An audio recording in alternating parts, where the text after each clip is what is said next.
Welcome to a new episode of Signal Chain Stories, a podcast for musicians, artists, and creators. My name is Kvndra, and I'm co-hosting the podcast with the wonderful Mordio. In this podcast, we'll be discussing the joy, the fun, but also the roadblocks and frustrations of the life as an artist. And as with every episode, my friend, first question goes out to you. How are you? I'm good. I'm making the cleanup. How you say that? Spring cleanup? Spring cleanup. Yeah, spring cleanup. I think could call it spring cleanup. Yeah, of the flat or of the musical process or of everything. Everything. New windows. New. Flat is also completely changed. I clean the kitchen, like when you open the thing and you put everything out and clean all of that. Oh yeah. That kind of vibe. I want that my environment is like inspiring. I invested some money into furniture that like was just dark corners of the flat, Now you sit there or something. I finally have an eating table, and I was always eating here. Oh, not healthy. No. So yeah, I'm invested in a nice blender for having some smoothies and more fruits and vegetables. That Awesome. vibe. Yeah, that's good. So that's I'm good. Yeah, that's a I'm good start to the year. on the healthy vibes. Yeah, that sounds good. How are you, my friend? Yeah, mixed. It's been a tough time to be honest. I also shared that on social media and shared it obviously with you, but pretty much 1 month ago my father died, and that was very, very heavy for me and also for my family, and a lot to process because it came completely out of the blue, and it hit me very hard, and it needed time for me to get back into my usual habits. And this is also the reason, maybe for the people who are watching us, why the podcast skipped one episode, because I didn't just feel in the mood for talking about the topics that we talk about. Although I have to say, this podcast sometimes feels like therapy, which I really appreciate, but in the best possible way. But in that time, there were just other things I needed to take care of, both kind of like from a organizational point of view, but also from an emotional point of view. And this is how it has been. Okay, absolutely understandable. I was ready to skip the podcast for more episodes, the time that you need, Yeah, but it felt right, because it's also something that helps a little bit to get back into the things that you love and that make you happy. And for me, one of these things definitely is music. So it just felt right. And also in the time after the death of my father, it was really music also that helped me to express and feel emotions. I was not making content, but actually making a lot of music, just free inspirations with my machines, just letting everything flow. And that was also a little bit like therapy, and helped me a lot to get. It's crazy, right? How like making content online about the thing you love so much changed the perspective quite heavy. Like sometimes I am like, there was also like some days ago, I just did music, and normally I have OBS on and just film the full session. If I talk, I talk. If I don't talk, I don't talk, But I always feel like I have to record, because if I do something, you could maybe make it a video. It's this constant stress that you have. And then the moment when you like nothing recording and you just make music, right? It's There's liberating. something, liberating is the right word. Yeah. It definitely, and I can so much understand what you say, because as much as I love making content, for me as an introvert person, it always takes. I have to really step out of my comfort zone to put myself in front of a camera, which is not a bad thing, because I always have the feeling it also comes along with personal growth, because I'm putting myself into situations that are slightly out of my comfort zone, which I still believe in. These are the situations when you kind of like grow a little bit, but still sometimes you just want the magic to stay in the moment. You don't want anyone to kind of like watch you, and if you have a camera pointed at you, it always feels like someone is watching you, First of all, the camera, but even if I watch my mouse on the screen, like I felt like in the beginning, maybe I just put the camera away, but actually just the fact that something is recording make you not think too long. You know what I mean? Like you don't Yeah, sit there 100%. and stay in the loop and listen to the loop. You like feel like I have to do something. I'm filming, and this is I have to think continue. yeah I have to Yeah. continue, and this not to continue. You know, to I don't know. Sometimes I sit down in my chair or something and just listen to the loop and be like, this is missing, and then I go. It feels much more like digested pieces I put next and next and next, you know? It's not just like, boom, I put everything out the fastest I can do. Like, and most of the time, if I take myself and give myself the time, even to make a project not on the same day finished or on 2 days, or like literally having a month, then I feel also more connected to it in a way. And then I feel most of the time I release this stuff also. Like with the album that came out today, you know, it is Yeah. 1 year now, I think. Wow. Yeah. Like Yeah, but these things take time. these things take time, right? And But they sometimes have you have emotions to. inside. Oh, yeah. Oh, yeah. This is also what we want to talk about in today's episode. Kind of like, as we're both coming from parts in our life where emotions played a big role, and kind of like out of that emotion, music was born. We thought this episode today is kind of like dedicated to that topic. And you already mentioned it today, as we are filming this. You released a completely new album, an ambient album. I already listened this morning. It's really, really nice. Congrats on that. Amazing soundscapes. I listened to it when I cycled to therapy this morning. I listened when I cycled on my bike. It was just so calming in the morning. The sun was out here in Cologne, and it was like Nice. an amazing vibe. So, yeah, congrats on the release. And Thank you. yeah, what got you there? What inspired you? You told me about a journey that you took, right? Yeah, I was let me start like this. I feel like you when you wanna make something like this, you either have to say something. So you just have to kind of say something, but you don't know how to put it in words because you're not a writer or something. So you're a musician. So what you do, you make music with it, right? Or you're looking for sound that is just not there yet. Like you say, oh, I want this combination, or you know, all these things that I hear, but I want it like this. Then you also can make an album or something. But for me, it was this time an emotion that I got from the experience I got that was refreshing warm. And I don't know why, but if I open Ableton after this moments or in this moments, like I went to Chile first time in my life because my girlfriend is from there, right? And we visited her family finally because I didn't know them in person. So we did that in January and last year. And the flight is super expensive, so we could never do it before, right? It's like 1,000 euro or something. Wow. Yeah. It's the other side of the world from Germany to Chile. And true. yeah, South America. And when I started to be there, like we visit first the mom's house, and I don't know how it's with you. I mean, you're also German, so you will maybe know that. But we Germans, we are like not the, I would say, warmest people on planet, right? Like I know we exactly what kind you mean. of like straightforward. I as a German myself, I would say I like the efficiency that Germans have, you know, that you kind of have a conversation without fucking emotions, and it's just, you know, how it is. It's and there. the person understand, do it, and later you still are friends without too emotional, you know, where Yeah. other nations maybe would react completely different by their, just how they get taught by parents, right?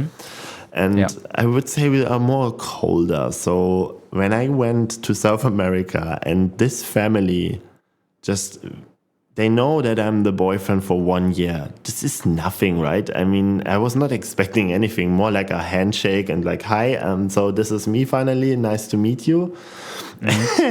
And you know, the warmth of this family was for me something, I don't know how to put it in words. So I make music with it. That's beautiful. You know, I was just like part of the family from day one, and it was, it was emotional for me. Like it was something I felt like it's missing in Germany sometimes, and I was like, wow, yeah, Latinos, amazing tribe. Yeah. So I don't know, I felt just safe and warm, and this relationship was the same mirror. So I feel like it just came over the last 2 years. All these emotions come together that are literally positive and refreshing for me, that I don't make dark, weird music that destroys your mind, so I was like, actually I feel every time I open Ableton, I don't want to make any drums. I just want to calm atmosphere music, and I want to record things that matter to me. So the essence of it is inside.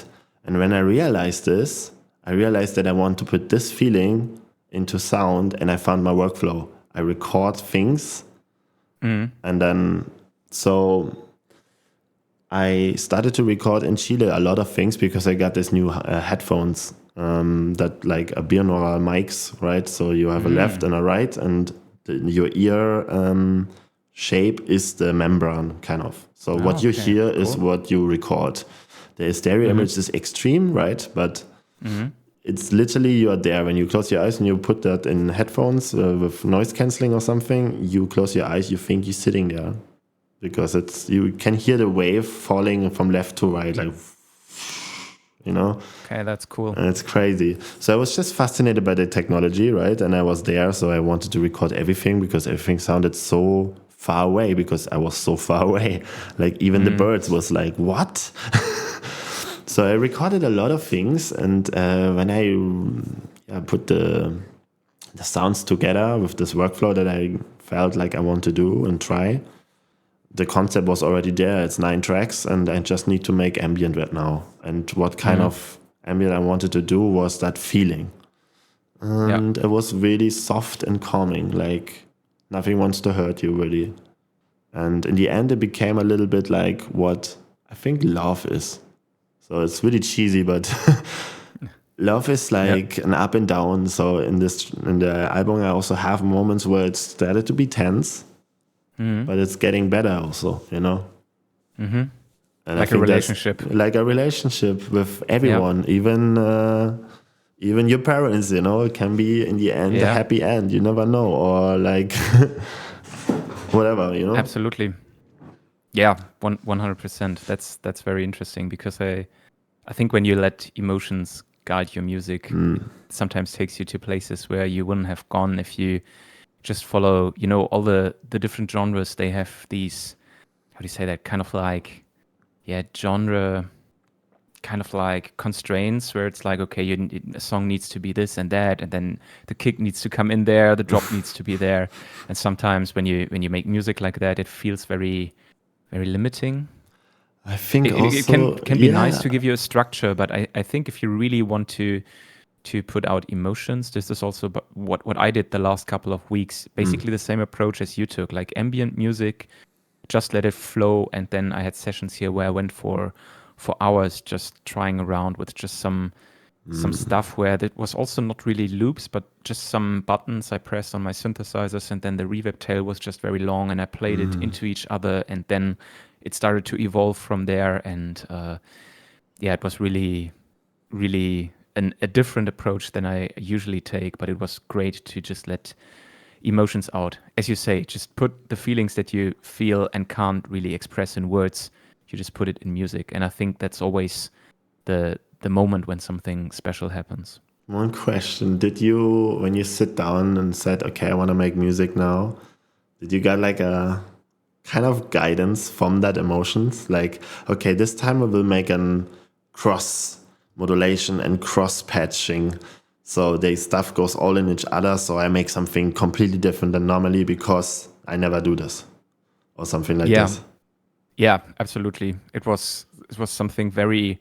I tried so many new approaches, and I'm currently working on putting all of that into an EP. It has a lot of different stuff in it. It has a hypnotic techno track in it that I actually already worked on before my father died. But then the other 3 tracks were really like tracks where I just try to let everything run that I usually have, and then try to put things together. So for example, one track is like completely DAWless track, and I ran my my phone here basically it's kind of like a granular synthesis app on the phone. I think it's called Spacecraft. It's really amazing. And I ran this into the Digitone, used then the Digitone's effects on it. And then together with the Digitone, which I also played completely live, so nothing was sequenced. I just played both at the same time. And then I ran it into the Chroma Console effect pedal, and then from there into the Microcosm effect pedal from there, and then into my mixer, and recorded everything like one take. Nice. And it's really, it has such a different vibe than the stuff I usually do in Ableton, because it's a completely different approach. But in this moment, it really helped me to let the emotions out, because nothing was already there, nothing was sequenced. And especially on the Digitone, as much as I pressed the sounds, as much as I opened the filter, it was like really, it felt expressive. And that was what I needed in that time. I needed to express stuff. It didn't have to be on the grid. It didn't have to be perfect. It isn't even quantized, kind of like, I don't know what tempo that song is in. I really have no clue, because it's just like the delay. I try to mirror it with an LFO, try to set it in a way that it's kind of like mirrors it, but if it goes over time, you can hear that it's slightly out of sync. But for me, this actually gave the charm of exactly that, because it's something, it feels real, it feels human, it just feels good. And that was what I wanted to go with in that moment. You remember when I told you that I changed my setup again and again and again all the time because I want to find the ultimative workflow for the ambient stuff I want to do. And that's why I separated from the computer. Yeah. Because the computer is always a sequence machine for me. Yeah. So I feel like my techno I do more in Ableton than on my hardware now. And I literally, for the ambient stuff, I do only hardware. Because in ambient, you don't care at all about BPM most of the time. Yeah. Like I have one track that is literally out of sync, but I have a drum rhythm. But the drum rhythm is the only thing. So, that have a clock. So it's actually, in this case, not important anymore. So I love this little moments that you can give yourself this freedom. And I feel like with this, I can explore again much more than because there are no rules at all. Yeah, I don't even have to think technical about it, what I could do wrong. You know what I mean? 100%. This is for me the best. 100%. That's the same for me. Also with this setup, it was like, I tried different stuff out, and then I realized, okay, there's something a little bit oversaturating, or maybe kind of like it's a little bit too hot, the signal. But then I tuned it down, tried to find the sweet spot. And then in the end, I thought, well, you hear kind of like a little bit of the hissing sound coming from my phone with a cheap cable connected to the Digitone. But in the end, I was like, okay, fuck it. Exactly. It's like, it's a little bit noisy, but in the end, who the fuck cares? It's a recording of this moment where you just didn't think about this because you have other things in mind. It's literally a recording of a moment. Like the recordings that I put in the album, they are recordings of these moments that I literally title the stuff. Like the titles of my tracks are literally the recording titles. Okay. So there is a track called Waiting for the Whale. What? Yeah, but I literally waited in a boat that a whale came, and he literally came. We did a whale tour, and then there's this moment when you, a little German kid, seeing a fucking whale, and the freedom, you're like, what? Yeah. We live so in a bubble, it's crazy when you see a huge animal like this. You're just like, wait, what? Like I make pictures and a recording, and I just put both down, and I was like watching this for real with my eyes, So I have one picture where you just see the last end of it, like actually just the back part, Okay, yeah. But under the water, you cannot look on the Fuji picture, But I saw under the water how huge this thing was. I think it was like 12 meters long or something, Wow. It was a huge one.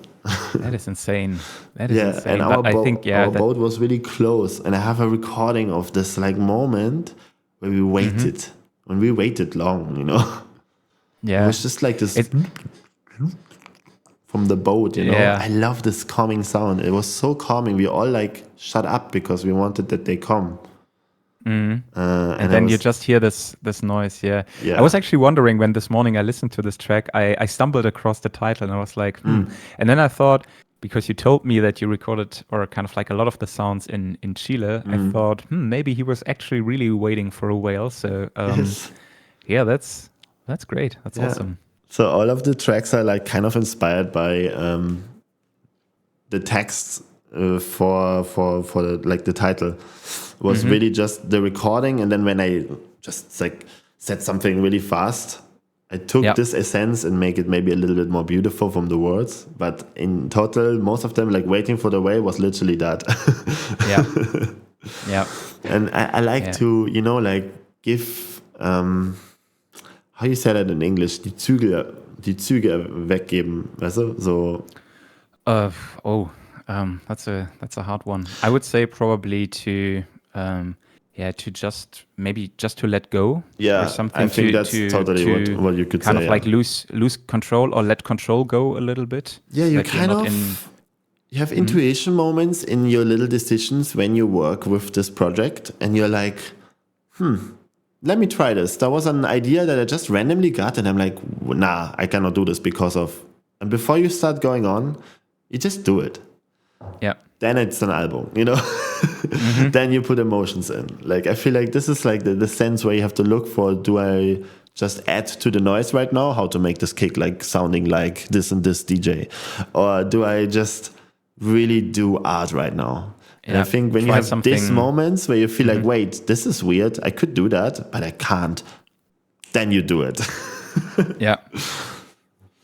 Yeah, I think these 100%, these decisions are kind of like what's then guiding the emotions in music. And also something I think where we humans will always be different from machines, because I know there's a lot of talk about right now about AI music in the industry. I mean, obviously AI is a great tool and we are all using it in one or another way, but kind of like, I know a lot of artists are scared of AI basically taking away your kind of like right to exist as an artist, because at some point you could say, you just make me some, I don't know, 122 melodic house chill vibes track, and then an AI can probably put your track out. But I feel exactly with what you mentioned. I can't imagine a machine being able to do that, and especially with the story behind it, because a machine would never sit on a boat waiting for a whale. You know what I mean? It's like it's something that we humans experience. It's like our perspective on the world put into music, and as an AI has the big advantage of always having the big picture, like seeing everything, kind of like ChatGPT knowing everything going on in the internet. But sometimes I think it helps us to have our perspective on the world that is obviously much smaller than ChatGPT's, because it knows much more.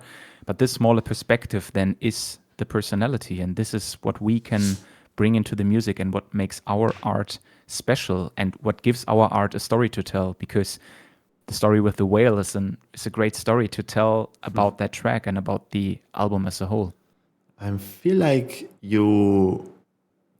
So in the future, I can imagine that AI is a tool, right? Like someone who don't know how to make music and don't learn how to make it, but learn how to prompt AIs properly, can maybe then generate music that is really with taste, feed it to make a custom model or something. So it's literally putting good stuff out. And maybe me as a user listening to this and liking it. Yeah. The only thing that I want for the future, and I hope we're going there, but we're already starting this a little bit, is like making it clear it's AI generated. So I see it's like AI generated content. Thank you. Yeah. Then I can decide, but I'm still liking it. You know, it's okay. It's just like, it will never have this emotion. Like you cannot, like it will be a generated text to a generated music piece, and it will never have this emotion inside, because you're not having the experience that you felt to translate the sound. You will just have a guidance and make content out of it. It's just noise. Maybe cool sounding noise, or, you know, but like noise for the internet. So I think with Yep. AI, we will have a lot of more noise, but also people that can express stuff that they couldn't do before. I think AI is an amazing tool, but we have to make the right decisions right now with these tools because they're powerful. It's 100%. like when Google came out and we just said, yeah, cool, nice, thank you. No rules. Do whatever you want. Yeah. We will see us in Yeah, I know in what you 10 mean. years. Yeah. But No, completely get that.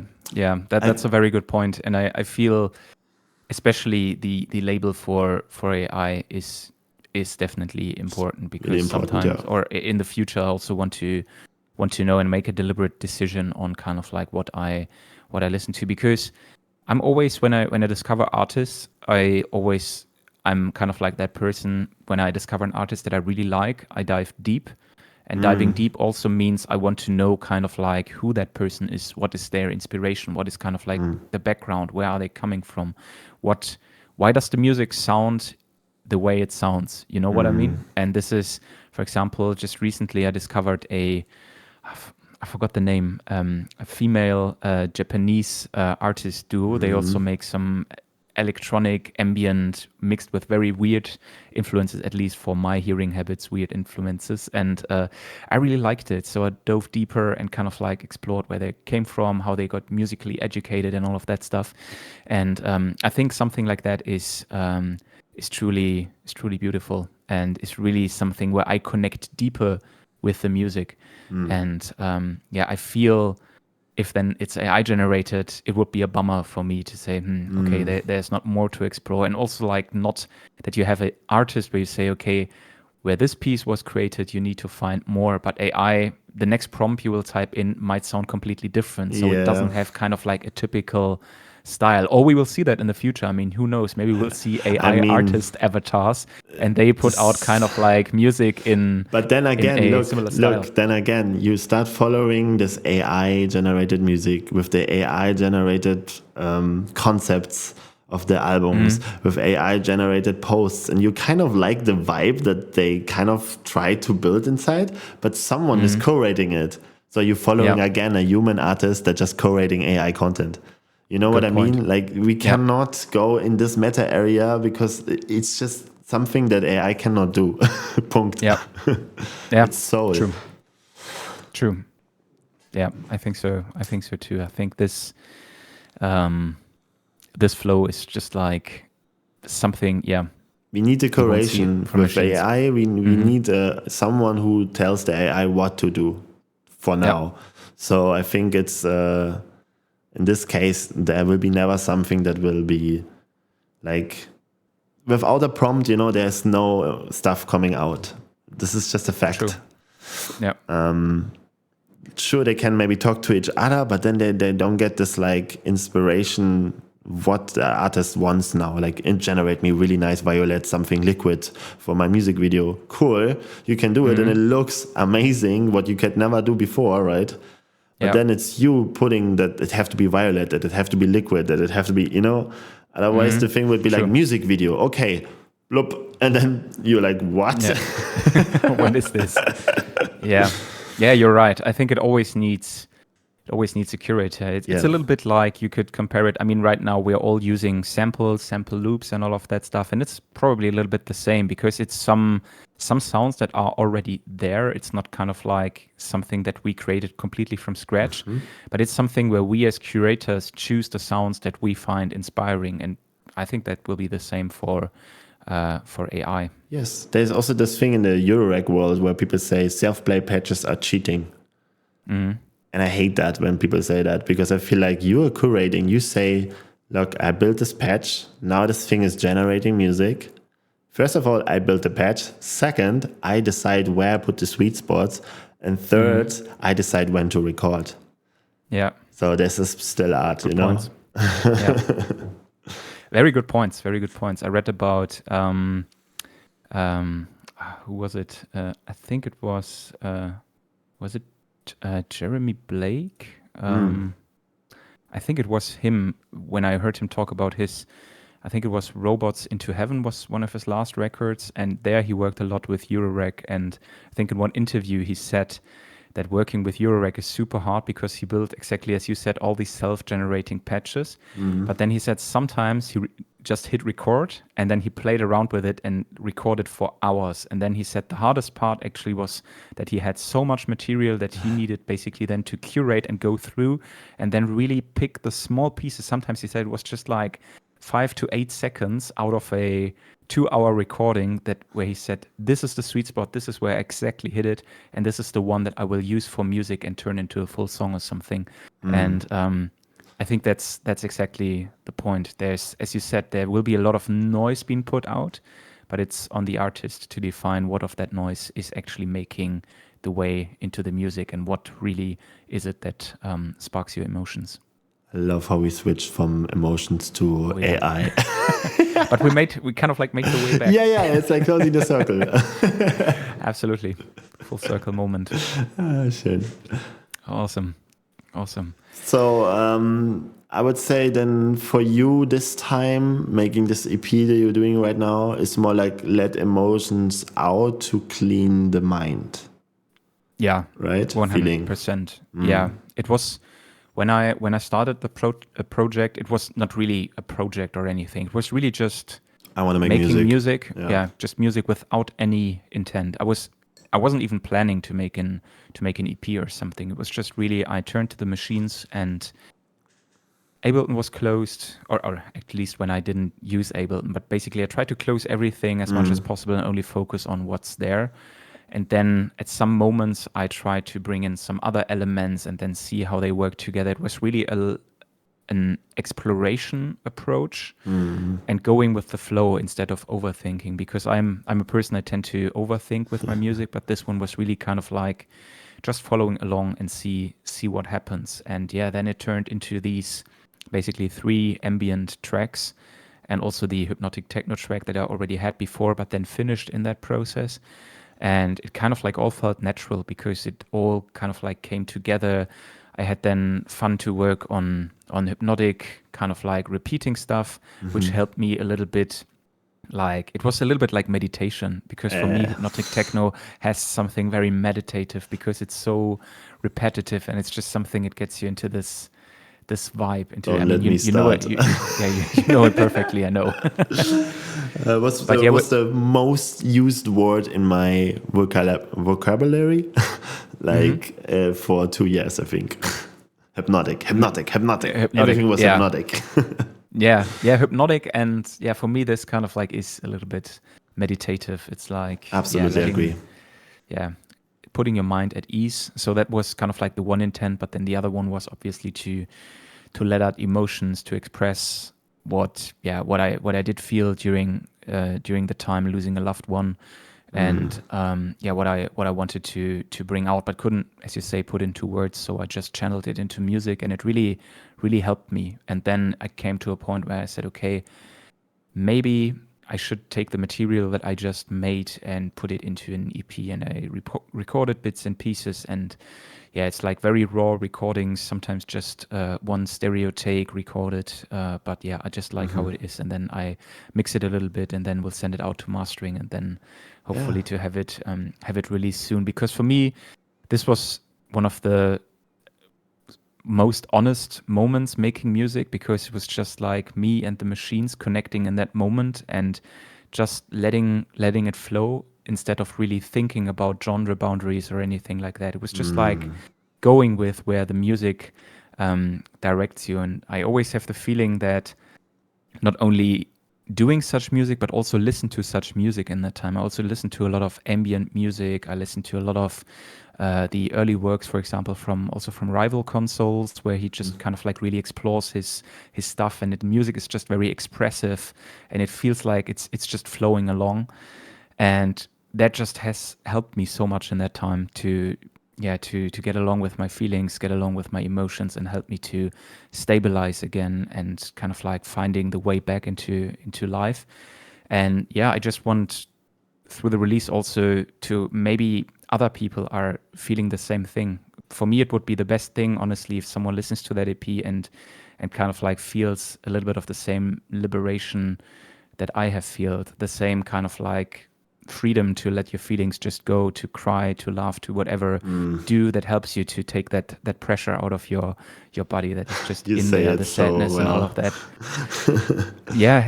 It's just like it was a very tough time, but also you learn a lot about yourself, and music helped me to get through that, listening and making it. So See, if I only help one person with that release, and they kind of like connect to it in the same way that I connected to music, then I'm already the happiest person in the world. So that's why I also decided to release it. it is crazy how also as a man, you learn to really young to don't show emotions. Like, and then because we learned that so early, we don't talk about those things. Yeah. So music is like a really nice ventil also, I think, in this case sometimes. If you grow up as a man, that Yeah. this like almost manipulation in your head to lose that a bit and just cry, put emotions out. It's a really nice ventil to have 100%. music for that, right? Yeah, 100%. And also, I feel that it helps you to, exactly as you say, to overcome that boundaries, and then also not be afraid to speak about your emotions. I mean, with my wife, I do that a lot, but I really feel that I open up also more and more with friends. I mean, it's sometimes hard because it really feels sometimes difficult to do that, but after you do it, you always feel better. And I really try to work on myself a lot in that regard, and don't be fearless or afraid to do that, and don't be shy, because I know I don't know how other people would look at me, because sometimes you would be surprised how other people react to that, and that they also can open up themselves. And I feel even if they're like sneaky first time, most of the time people just poke at once and then they're actually super nice to you. Yeah. True. Life experience, 31 years in crazy environments. I can just say I was really introvert and learn like by watching what extroverts are doing, tried it and it was working. So I can just say... But 100%, but I feel you always have to find the sweet spot, right? It's for me always like that. There's only a certain amount how I can be an extrovert. I completely feel you on that, because sometimes it's really hard, and I was always in the past kind of like impressed by people putting themselves out there, before I realized, okay, a lot of that is also, at least you could say, acting to a certain degree. It's kind of like a mask people put on to protect their till you make very it, right? Exactly, yeah. Very vulnerable core inside of them, and just protect that behind a very tough mask. And this is also like how a lot of what you mentioned about kind of like the male, let's say, some of the male role models we both as 30-year-olds grew up with, is like these tough people who are tough men who don't show emotions. It's like it's the biggest bullshit on earth. It's absolutely crazy. It's like but it does something as a child. It does something. It makes to you. All of us really strange creatures. That when we talk about emotions, we're getting aggressive because we don't know how to talk about it. So we're like, fuck, let me alone, It's weird how you react because you're defensive, because you don't understand what is actually your problem right now. Yeah. Like, true story from my own life, it's like this. I reacted really weird just because I didn't know that I'm actually just shy right now to share emotions. Yeah. And it's so important to learn this and de-learn the old beliefs that society, I guess, in this time frame gives us, Yeah. I mean, we're doing so much better already, but Same here. Music and therapy helped me a lot with that. So it's and just good conversations on like a eye level base with smart people, good friends. Let them deep in your soul. They can help you literally, Like, I don't have therapy, but I have really, really smart and intelligent friends that help me with these things sometimes. And, that's great. That's really good to have, because it just helps. It helps a lot. And once you go through it and open yourself, although it's hard in the beginning, I always feel when you've done it, it gets easier, and you learn it gets easier over time. And speaking then about your feelings is not something you need to shy away from, because everyone is experiencing that. I feel the only thing is like what you can really influence is how you deal with that. If you just eat it all in yourself and then let it eat yourself up from inside, or if you actually talk about it, if you channel it into music, into conversations, into whatever it is. I feel like yeah. I feel like totally when you're having a problem to be the extrovert, music is a really nice what I always want to say platform, but like language. It's literally a language, you know, that is global. So you can reach a lot of people if you put this into the internet. It is also global. Amazing. Like becoming an artist because you have to say something is the best way to do it in a way, you know? 100%. Not just because you're interested in tech like I just figured out that Ableton is a really cool software and I was like, I want to learn it, but then become more like in the artist way, I would say.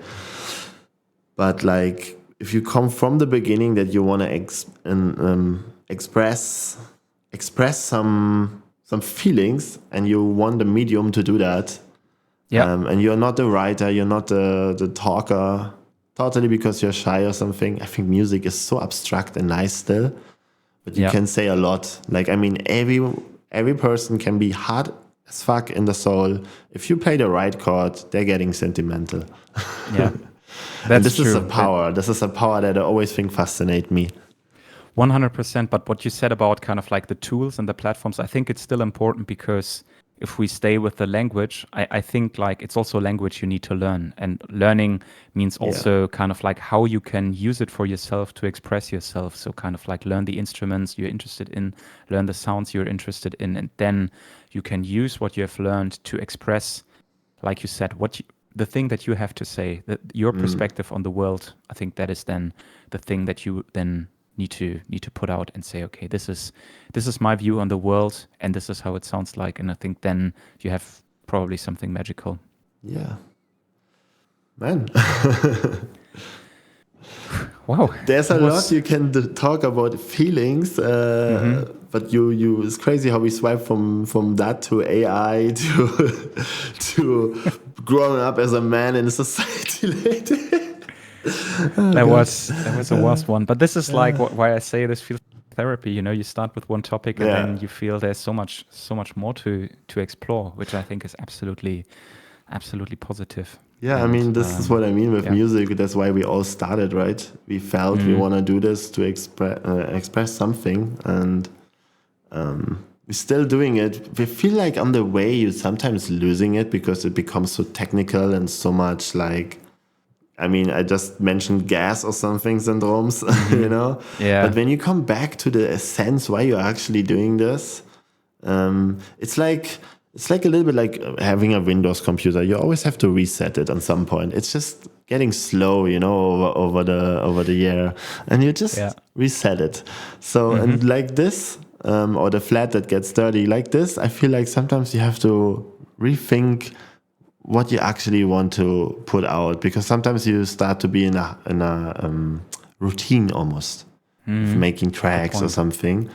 And then maybe having a day where you really just say, okay, I lock myself into the studio, I listen to all the stuff that I did, or, you know, open all the sessions that I did and pick out the ones that I feel something. Yep. And then you put them in a folder and you just say, and now I finished them. I think this is one of the workflows I want to give the audience a little bit, because there will be a lot of questions sometimes, like it's not so hard, nice to put it in a workflow, how to put feelings into music, right? So I feel like workflows are really good to share. So I don't know, this is one of my ones. I really connect only if I give myself the time to really listen to the stuff. Because you're the roughest person to yourself most of the time. So you skip to your tracks way faster than everyone else. So literally listen to the stuff that you have almost done yet, you know, or maybe just some little, I don't know, everyone have his own workflows. Like some people have like SoundCloud as an iCloud with like snippets and whatever. But just listen to the stuff and mark the one that you like, put them in one folder and finish this folder as a project over the next months or something. This is one of the workflows I think good tip. is one that I want to share. Do you have one? Actually, one it goes a little bit in the same direction, or actually two things. The first one is basically directly connected to that, and for me, a lot of people always ask me how to kind of like, how can you, when do you feel that a track is really ready, or something, or an idea is ready that you want to move on with? And I do something similar. I start an idea, then I let it rest, but for a very long time, sometimes 2-3 weeks without even listening to it. And then when I get back to it and still there's something, I listen, and there's something that touches me, that hooks me, then I know, okay, there's something in there that needs to be finished. But when I listen and I'm like, yeah, it doesn't do anything emotional to me, then I'll just put it away and say, okay, that was a nice jam, but I'll never finish it, which is then okay, because then I can kind of like, this is how I clean up, basically the same thing as you would do with your folder. I then clean that up and say, okay, this one I'll just put away and no, I'll never finish it. And then the other one I'll definitely make into a full track. I think that's the first one. And the second one, what I just realized with working on this EP, or in the phase now where I made a lot of music, is trying new approaches on music, because sometimes you're really stuck into your very own workflow, which can be good because it can help you to make very fast music, because you kind of like know your process, you know your kicks, you know your snares, you know everything, you have it at hand, and it's just very easy to get all of that going. But sometimes it can be very refreshing and sparking the creativity to completely break with that and try something completely differently. Like I did, saying, okay, I haven't done a Digitone track for years, just Digitone standalone, DAWless, without Ableton. So I went back to that and tried it with a different approach, which was connecting my phone, running a granular sampling app through effect chains and stuff, which was so different than what I was doing before, but it just did something magical where it immediately clicked with me, and I had something going super fast, which I absolutely loved. So I think that can help as well a lot to sometimes find your workflows, because workflows, as you mentioned, are important, but then from time to time break with these workflows and try something different to not get bored and to lose your creative approach. Yeah, this is what I also meant with the one that I said before, that like if you have this folder and you listen to this folder in an objective way, like let's say you put an alter ego almost there, like you say, so in my case, Mordio did this thing one day. Is it good? And I listen it like I bought the album right now. And then I listen to the tracks. And then I see a pattern. And this pattern is the concept. So I'm writing the concept down. That's one evening. Yeah. Then there's a week. Then I go back to this folder, And it's like this process. Yeah. Very good process. For me, it was like 1 year. Like in the end, there was like 2 tracks missing just. I felt like, no, it have to be 9 tracks. I don't know. The number was in my head. It's like this. I have 9 recordings. This recordings, they don't stay like this. They have to get a track around them. So I just finished this last 2 tracks in one night and finished this album finally, I was like, it comes together by doing it. This is also, I think, really important to say. So I think step 1 is really like sit down and break all rules that you ever have, like you're saying, and try something new. And then you will see, first of all, which genre and which BPM you are. And then you can say, okay, that's interesting. So it's an ambient album, maybe. Okay, do I want this right now? Yeah, actually, I feel this really a lot. True, because you let it like really open, you just do it. Yeah. So you're like realizing, oh yeah, I feel the ambient actually, that's true. For example, and then you say, okay, so actually it's a little bit emotional. Maybe it will be an emotional album. And then you think, what is moving me right now? So you're almost writing your concept, like from step by step, you're getting slowly like following kind of the signs that are somewhere in your back head, Yeah. And figuring out with your artist alter ego kind of together what it will be. And I think this is the magical stuff. 100%. I actually, as you said that, I have a quote that I really like by, you probably know him, Father Broncos from the Make Art Not Content podcast. By the way, big recommendation to everyone watching. Yes. It's an amazing podcast. It's fantastic. For all artists in this world. Yeah. Make art, not content. It's great. And it's not what the title says. It's not saying you shouldn't make any content. It's just like Yeah. getting fresh perspectives on your art. And it's in one, straightforward also, I think. I love it is, yeah, it's that great. You get pushed as an artist. I love that. Yeah. And in one quote, which I really liked, is where he picks up exactly what you said, is he said, "You're afraid of bringing your ideas to life because deep down you know that they will fall short. But you forget, it's the process that shapes an idea into something even better than what you imagined in the first place." Boom. And I think that is such an awesome quote, because it's really about basically trusting the process. You need really to sometimes, when it starts, obviously your first jam is not fleshed out, but if you deep down see the potential in this jam and there's something that sparks your emotion, it's worth digging deeper, and then, as you said, trusting the process and then bringing that idea to life and making it into a full track, because then you know it will be worth it. You said that word sparks enjoyment or sparks joy. It's a really big thing. There's this there's this book from this Japanese woman that said, I forgot her name, but it's more about how to be more minimalistic with your lifestyle, and you take stuff and you want to put it away, but you can't because you're emotionally attached to it. And then she said a sentence like, if it sparks joy, you put it on the side for maybe later put it away. If it doesn't spark joy, just forget it. Put it away.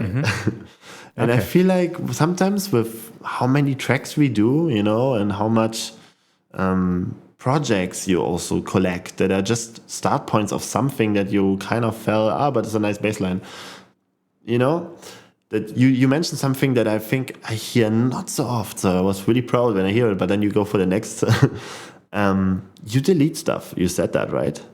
Delete stuff. And I think this is so important to don't see all of this mess of Ableton or whatever, project files you have, and just go and say, yeah, this is the 5 projects I'm working right now.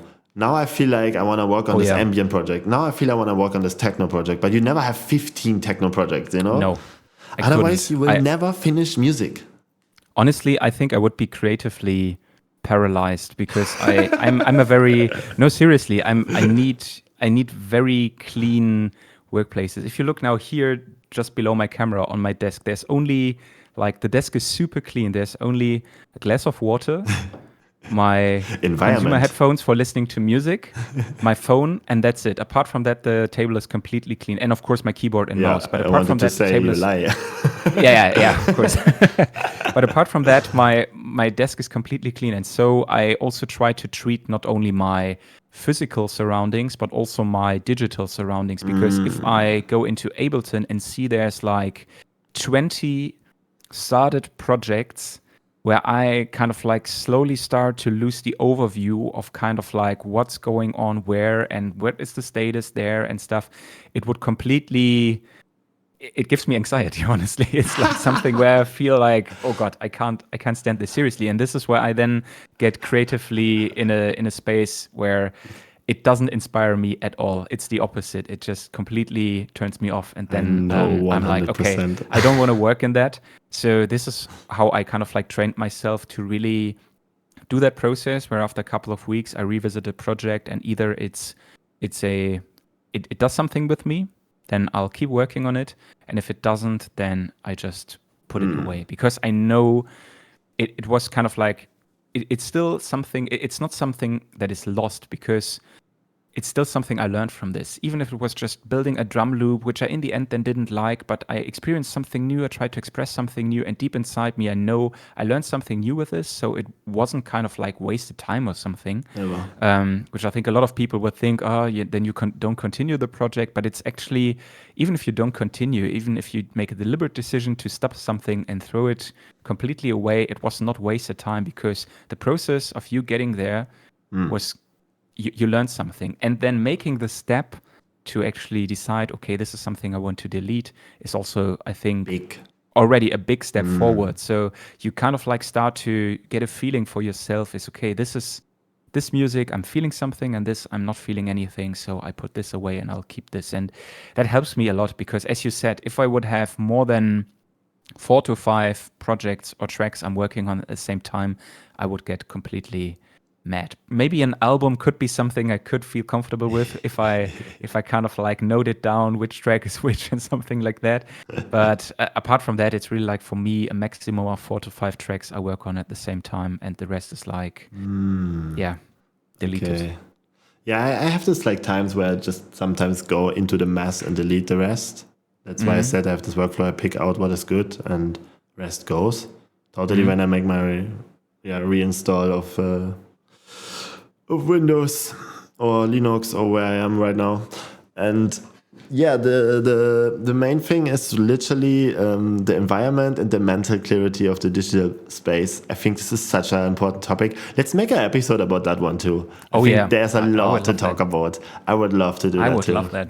Absolutely. I think we're both quite of OCD, so it's also fun. I think it's good. 100%. A lot of people have the same. Like I talked with my friend Lini Polygonia also a lot about this. Like she's obsessed with like does the environment have to be nice and clean and like you wanna be here so you can create something. Absolutely. Like my desk is the same, right? Yeah. Completely clean. Like I have nothing that is clustering just here, maybe like little things on this little shelf that I have from Chile even, you know, like it's like this muschel. I don't know. Yeah, but that's something that inspires you. Yeah. I completely understand that. For me it's the same. I just need things that inspire me or things that kind of like make a sense here on the table. Like for example, a mouse and a keyboard, but some obvious stuff, you know. But I need my apart plans from that, also. Without plans I can't. Yeah.